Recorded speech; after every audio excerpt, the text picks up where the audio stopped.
Assalamualaikum warahmatullahi wabarakatuh. Salam rahayu, salam sehat, salam semangat. Jumpa lagi dengan channel Kibletek Kantil. Semoga sobat-sobat Gledek selalu dalam keadaan sehat walafiat, rezekinya selalu lancar, selalu berbahagia dan selalu tetap semangat. Oke, pada kesempatan kali ini Kibletek masih menjawab pertanyaan dari sobat-sobat Gledek, yaitu yang berkaitan dengan pasangan.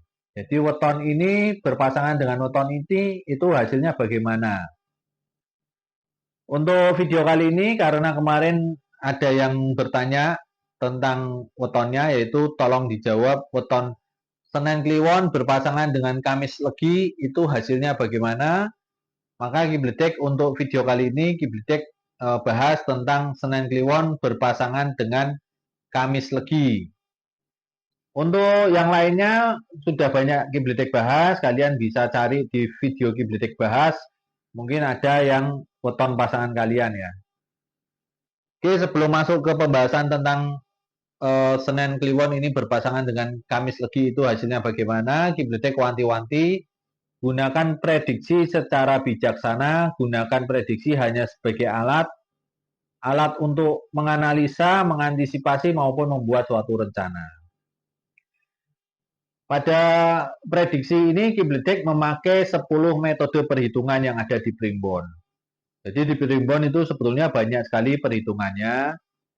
Cuman kalau untuk pasangan minimal harus memakai 10 metode perhitungan agar bisa dihitung tingkat probabilitas keberhasilannya berapa persen, tingkat probabilitas kegagalannya berapa persen.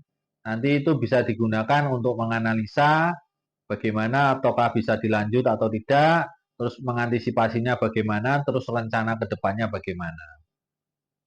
Oke, jadi tidak bisa untuk weton pasangan mengambil hanya satu metode itu tidak bisa. Dua metode juga tidak bisa. Jadi tingkat probabilitas perhitungannya nanti susah.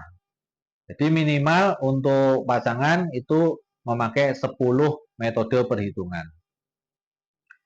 Oke, kita langsung saja untuk Senen Kliwon dengan Kamis Legi ini bagaimana hasilnya. Yang pertama, metode pertama itu hari ketemu hari, itu jatuhnya bagus ya, positif karena dicintai banyak orang. Jadi di sini Kibletek masukkan ke yang positif. Untuk metode kedua, perhitungan metode kedua itu pembagian 9, nanti sisanya berapa, itu jatuh di negatif karena jatuhnya di banyak celaka. Banyak celaka tetap otomatis Kibletek masukkan ke yang negatif. Metode ketiga itu total jumlah netu dari pasangan tersebut. Itu jatuhnya di pegat atau cerai atau putus. Jadi tetap masuknya ke yang negatif. Berikutnya metode yang keempat itu sangar waringin. Sangar waringin ini Kibletek masukkan ke positif. Memang ada sebagian orang yang memasukkan sangar waringin ini ke yang negatif. Namun di sini Kibletek masukkan ke yang positif karena eh, sangar waringin menurut Kibletek itu bisa sebagai tempat perlindungan, tempat untuk berteduh dan sebagainya ya. Jadi masuk ke yang positif. Metode selanjutnya yaitu metode yang kelima itu jatuh di sumur sinaba. Sumur sinaba ini juga masuk ke yang positif karena sumur sinaba bisa diartikan tempat untuk menimba ilmu, tempat untuk mencari ilmu, tempat untuk bertanya dan sebagainya. Jadi bisa diartikan ini adalah orang-orang yang datang ke pasangan ini adalah untuk bertanya tentang pengalaman dan sebagainya, sharing lah, itu hanya sharing. Jadi masuk yang ke positif. Metode keenam jatuh di lungguh. Itu juga positif, lungguh bisa diartikan tempat duduk atau kedudukan dan sebagainya. Jadi lungguh ini masuk ke yang positif. Metode ketujuh jatuh di pati. Pati itu mati atau berhenti. Jadi mungkin rezekinya sudah berhenti, terus